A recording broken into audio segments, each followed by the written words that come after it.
Livro do Apocalipse, no capítulo 2. Nós vamos ler a partir do versículo 1 até o versículo 7, que diz assim a palavra do Senhor. Escreva essa carta ao anjo da igreja em Éfeso. Esta é a mensagem daquele que segura na mão direita as 7 estrelas, daquele que anda entre os sete candelabros de ouro. Sei de tudo o que você faz, vi seu trabalho árduo e sua perseverança. Sei que não tolera os perversos. Examinou as pretensões do que se dizem apóstolos, mas não são, e descobriu que são mentirosos. Sofreu por meu nome com paciência, sem desistir. Contudo, tenho contra você uma queixa. Você abandonou o amor que tinha no princípio. Veja até onde você caiu. Arrependa-se e volte a praticar as obras que no início praticava. Do contrário, virei até você e tirarei o seu candelabro do seu lugar entre as igrejas. Mas há isso a seu favor. Você odeia as obras dos nicolaítas, como eu também odeio. Quem tem ouvidos para ouvir, ouça o que o Espírito diz às igrejas. Ao vitorioso darei o fruto da árvore da vida que está no paraíso de Deus. Que Deus nos abençoe na meditação dessa palavra nessa manhã.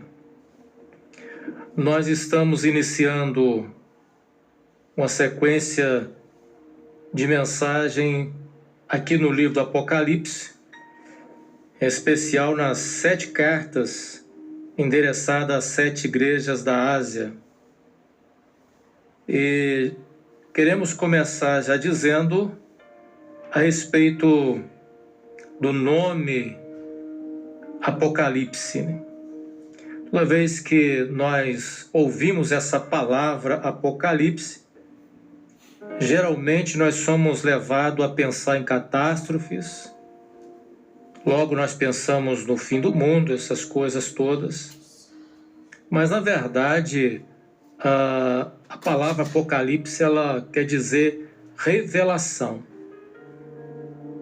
Ela quer dizer revelação. E é interessante, né, que apesar de ser o livro ter o nome de revelação, ele acaba sendo um livro enigmático devido às suas muitas figuras proféticas que contém esse livro, e as muitas figuras acabam também por produzir diversas interpretações a respeito de muitos textos desse livro. E aqui eu já quero deixar uma dica para os ouvintes, que às vezes nós encontramos alguns pregadores que dizem assim: o livro do Apocalipse é muito fácil. Entender o livro do Apocalipse é muito fácil. Quando você escuta um pregador dizendo isso, você tem que tomar cuidado com esse pregador, porque no mínimo ele não está sendo correto. No mínimo ele não está sendo correto na sua afirmação. E às vezes também encontra-se pregadores que dizem assim: a minha interpretação do livro é a verdade. E todas as outras interpretações estão erradas. Deve-se ter cuidado com esse tipo de pessoa também. Deve-se ter cuidado com esse tipo de pessoa. Existe aqueles que dizem assim: olha, eu alcancei uma interpretação no livro do Apocalipse que ninguém nunca alcançou. Deus me revelou que uma interpretação completamente diferente de todas as outras interpretações já alcançadas.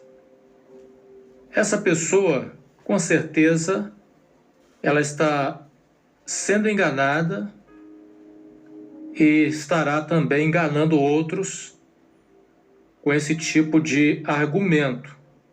Na verdade, nós estamos entrando num livro, como já foi dito, que é um livro enigmático e que muitos alcançam interpretações diferentes, mas nós temos, de fato, uma mensagem de Deus nesse livro que tem o propósito de trazer para a igreja um consolo na vida espiritual da igreja.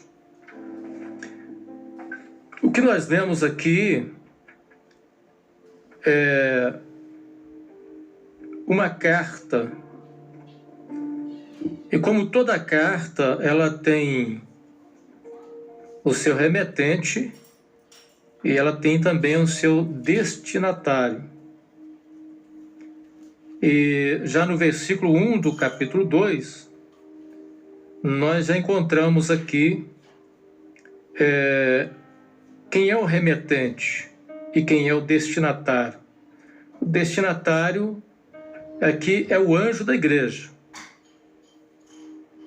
O remetente aqui é o próprio Senhor Jesus, aquele que segura na sua mão direita as 7 estrelas e que anda entre os 7 candelabros de ouro.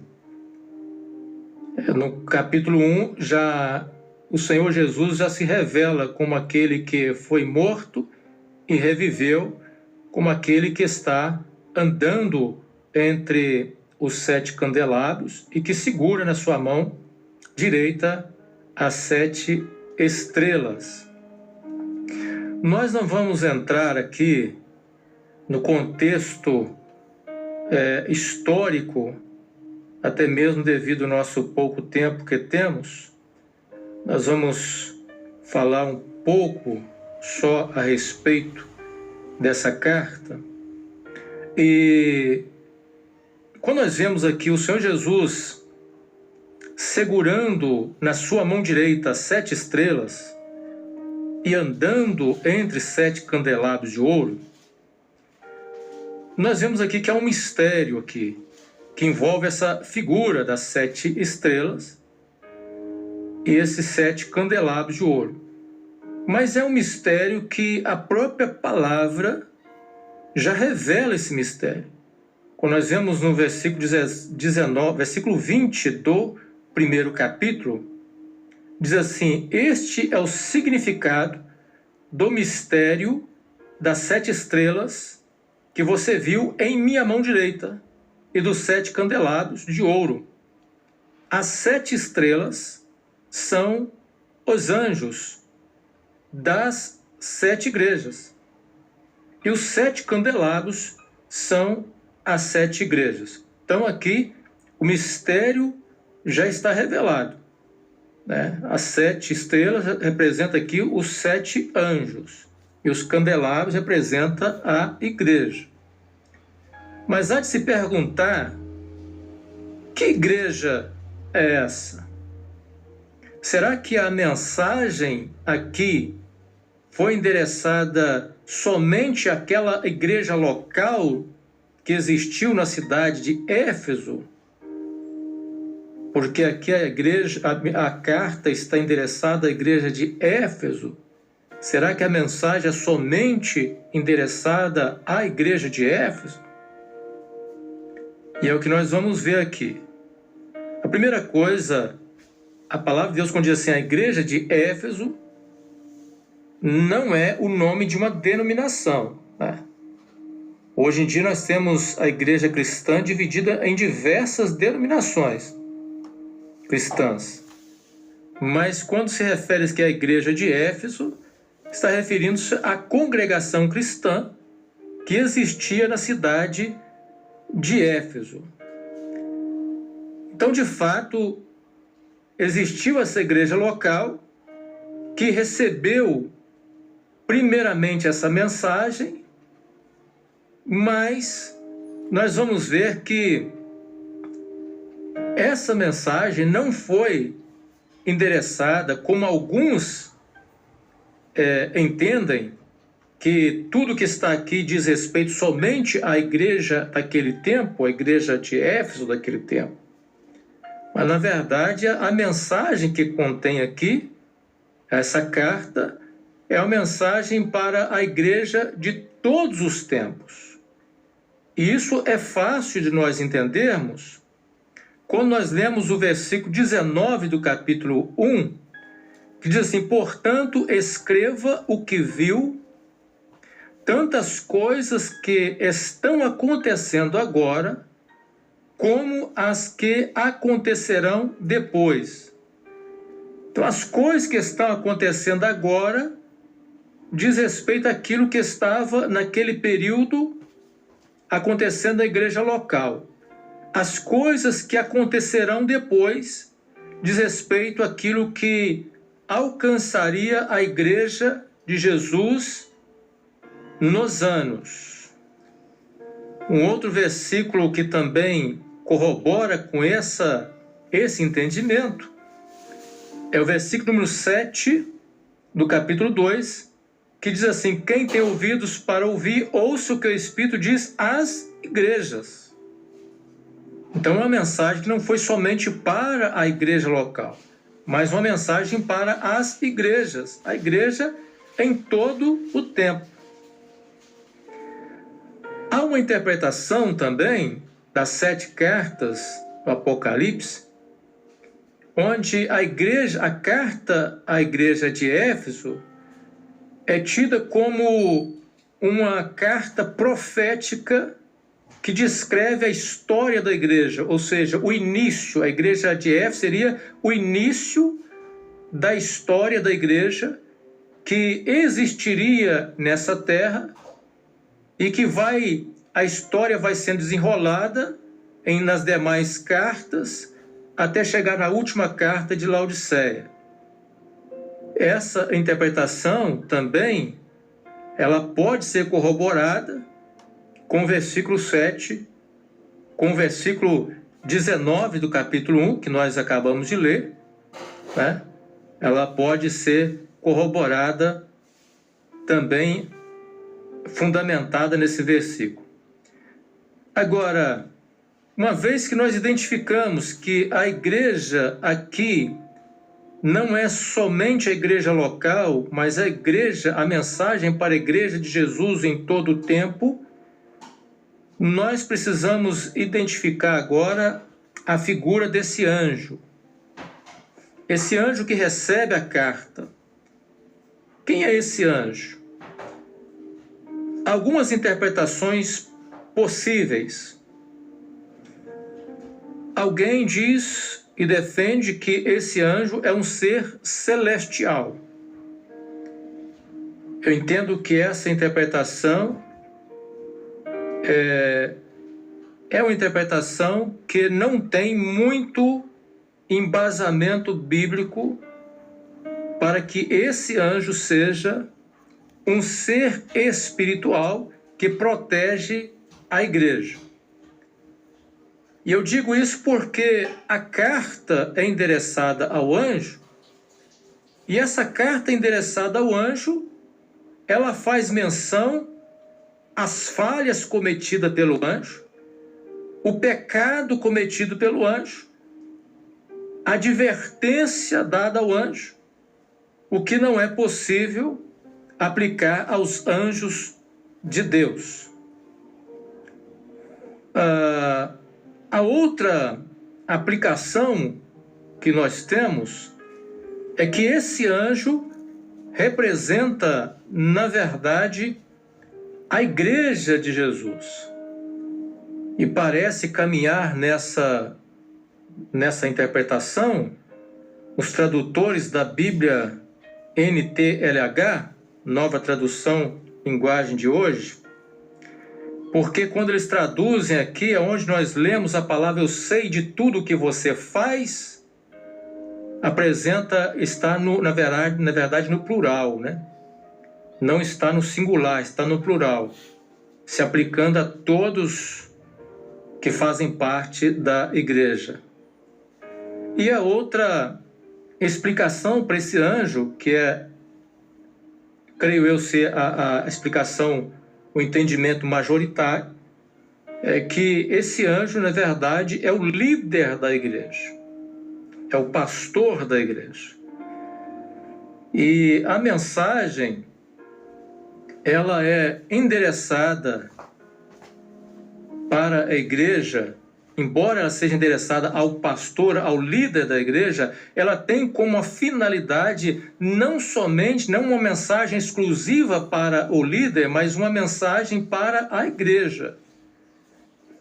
E isso fica claro quando nós vemos versículo 7, quem tem ouvidos para ouvir, ouça o que o Espírito diz às igrejas. Então a mensagem não é uma mensagem exclusiva para o líder, é uma mensagem que é endereçada ao líder, porque na verdade o líder reflete a realidade da igreja, porque ele foi colocado por Deus na liderança com o propósito de orientar, com o propósito de alimentar a igreja com a palavra, com o propósito de proteger a igreja contra as heresias. Então, exatamente por isso, ele reflete aquilo que é a realidade da igreja. E nós vemos aqui, interessante, irmãos, o amor de Jesus para com os seus. Quando nós vemos aqui na palavra que Jesus está segurando na sua mão direita as 7 estrelas, o que mostra que Jesus tem um cuidado especial com os líderes, com aqueles que ele tem colocado, ele mesmo coloca na liderança da sua igreja para conduzir o rebanho. Ele tem todo um cuidado especial com esses líderes. Ele toma na sua mão, ele protege, e da mesma forma, ele cuida da igreja, da sua igreja. Ele apresenta aqui andando no meio da igreja, ou seja, a presença de Jesus, ela é real no meio da igreja. Embora alguns não sintam a presença de Jesus, devido à insensibilidade espiritual, mas Jesus está presente no meio da sua igreja, ele está presente quando a sua igreja reúne, ele cumpre a sua promessa. Quando você estiver reunido, seja 2 ou 3, eu estarei no meio de vocês. E aqui ele mostra andando no meio da igreja. E o amor de Jesus faz com que ele elogie aqui os acertos dessa igreja. Quando ele diz assim, eu sei de tudo que você faz, vi o seu trabalho árduo, a sua perseverança, sei que não tolera os perversos.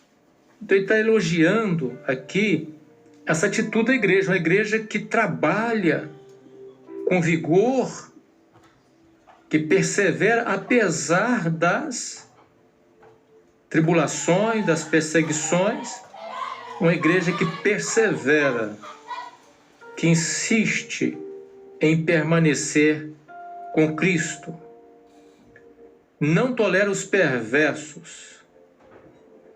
Examinou as pretensões do que se dizem apóstolos, mas não são, e descobriu que são mentirosos. Ele vai elogiar essa atitude da igreja, que é examinar aqueles que se dizem apóstolos e não são.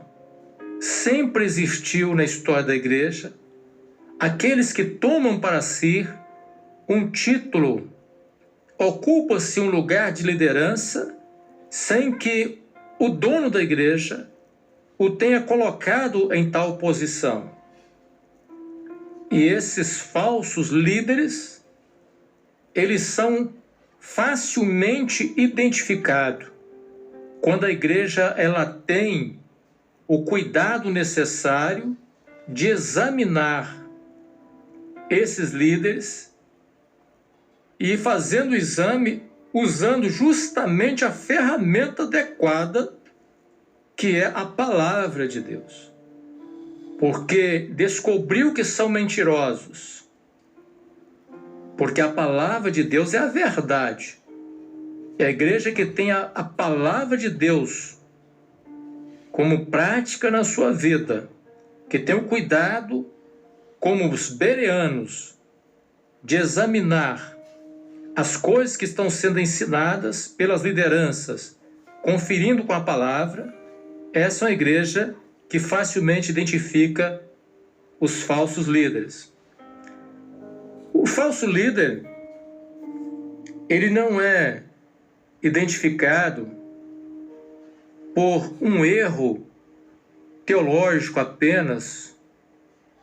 O falso líder é identificado pelas heresias que ele ensina no meio da igreja. E é importante que se faça uma distinção entre erro teológico e heresia. Um erro teológico é aquilo que às vezes você erra numa interpretação teológica de algum texto bíblico, mas que não afeta profundamente a vida cristã. São erros de assuntos secundários na vida da igreja. As heresias são aquilo que vai afetar os assuntos primordiais da fé cristã. E aí isso seria a heresia. Alguém, por exemplo, que poderia ensinar: não haverá ressurreição do corpo, isso é heresia.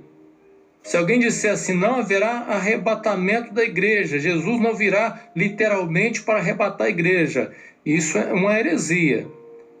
E entre outras coisas que vai na contramão daquilo que é a verdade bíblica ensinada para a igreja de Jesus.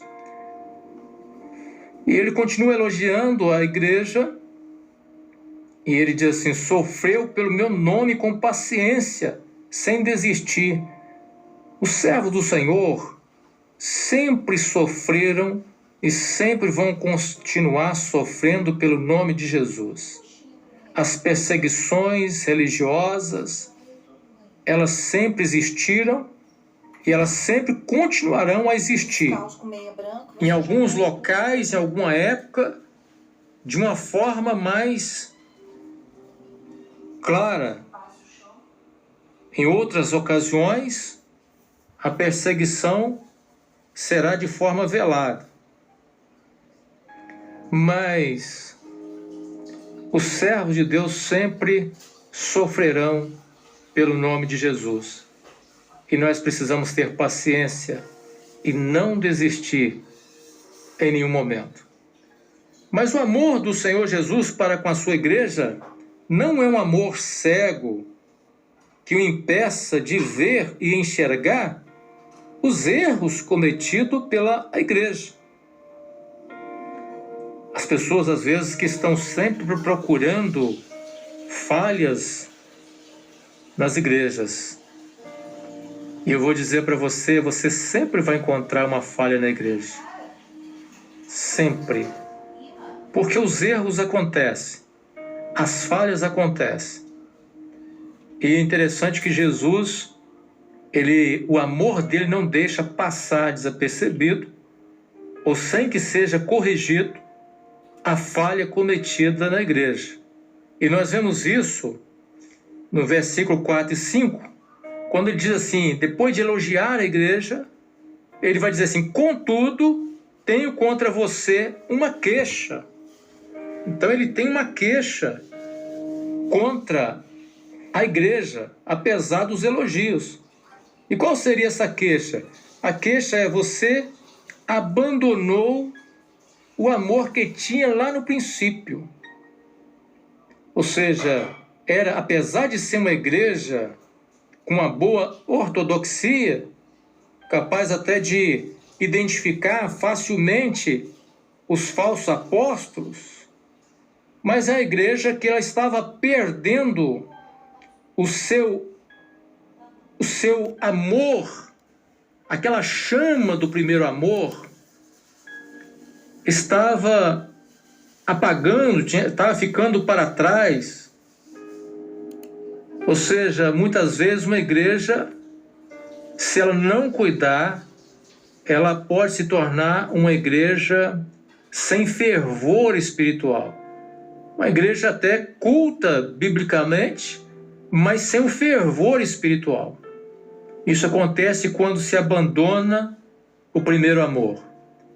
E é exatamente isso que é aqui identificado como um erro dessa igreja, como um pecado dessa igreja: abandonar o primeiro amor, perder aquele fervor espiritual. E ele vai dizer assim: veja até onde você caiu, veja até onde você caiu. E assim, muitas vezes nós precisamos de trazer para nós uma reflexão como cristãos. Como nós estamos como cristãos? Será que nós já estivemos melhores do que estamos hoje?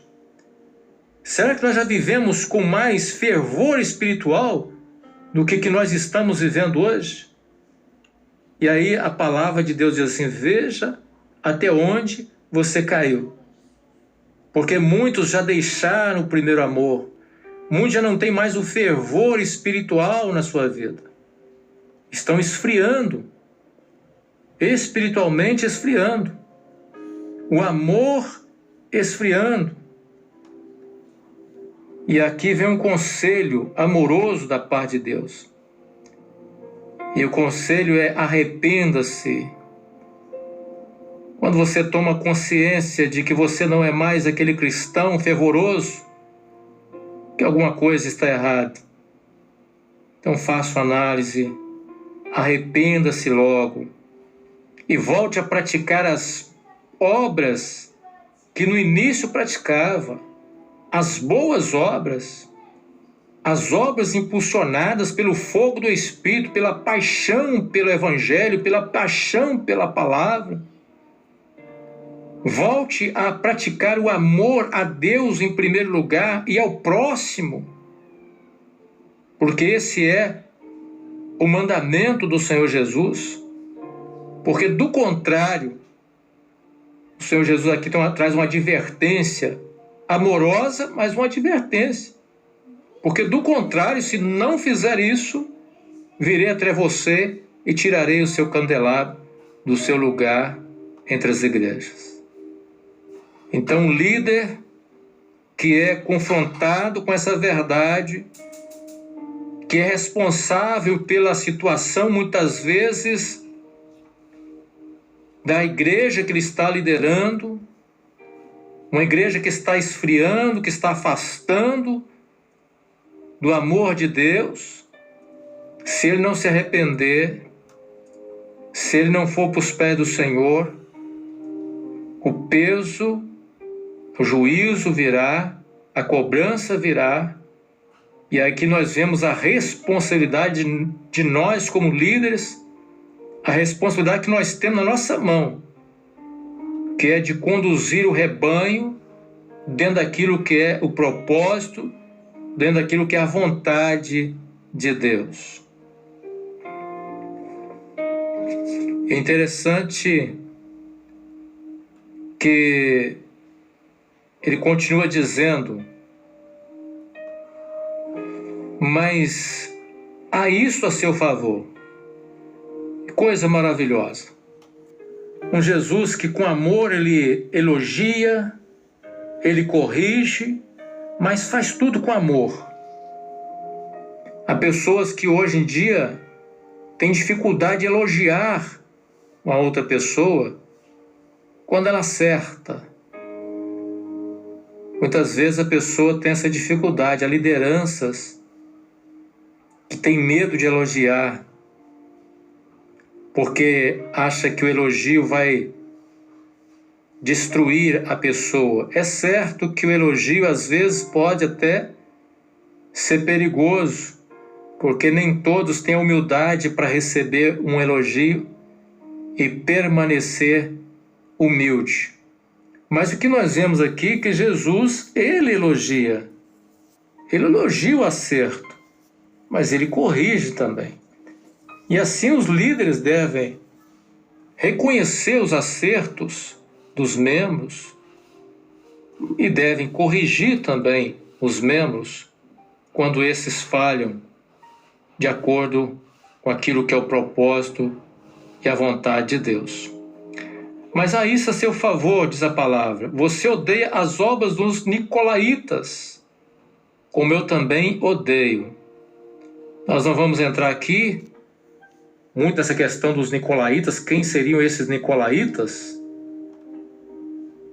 Alguns até dizem que seria adeptos, os seguidores de Nicolau, que seria um prosélito de Antioquia, que se tornou um dos diáconos e que depois teria se desviado.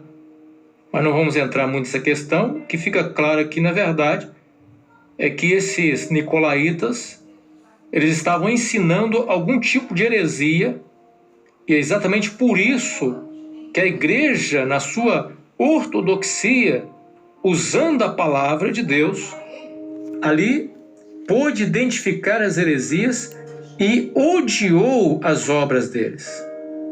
E é interessante que o Senhor Jesus vai dizer, eu também odeio, porque o Senhor, ele odeia as heresias que muitas vezes são disseminadas no meio da fé cristã. E a igreja precisa cuidar, o líder principalmente deve ter o cuidado de proteger a sua igreja, ensinando a Bíblia à sua igreja, ensinando a palavra com fidelidade, para que essa seja preservada das heresias. Ele vai terminar a carta dizendo, quem tem ouvidos para ouvir, ouça o que o Espírito diz às igrejas. Ou seja, nós somos agora convidados a ouvir a mensagem que o Espírito Santo tem trazido para as nossas vidas. Sempre o Espírito Santo nunca deixou de trazer uma mensagem para a igreja. Desde o início da igreja, sempre houve mensageiros, instrumentos na mão de Deus, onde o Espírito Santo pôde ali se revelar e levar uma mensagem atual para a igreja, para que a igreja seja alimentada e fortalecida. E ele vai dizer, ao vitorioso darei o fruto da árvore da vida que está no paraíso de Deus. Que coisa gloriosa. Só é vitorioso aquele que continua lutando, é aquele que não desiste, mas é aquele que com fé em Jesus suporta as provações e luta contra o mal, luta contra o pecado. Esse será vitorioso e receberá a recompensa pela sua vitória. E assim o Senhor nos dá essa promessa gloriosa e que nós como cristãos devemos nos apegar a essa promessa. Que Deus abra os ouvidos dos nossos ouvintes nessa manhã, para que você possa ouvir o que o Espírito está falando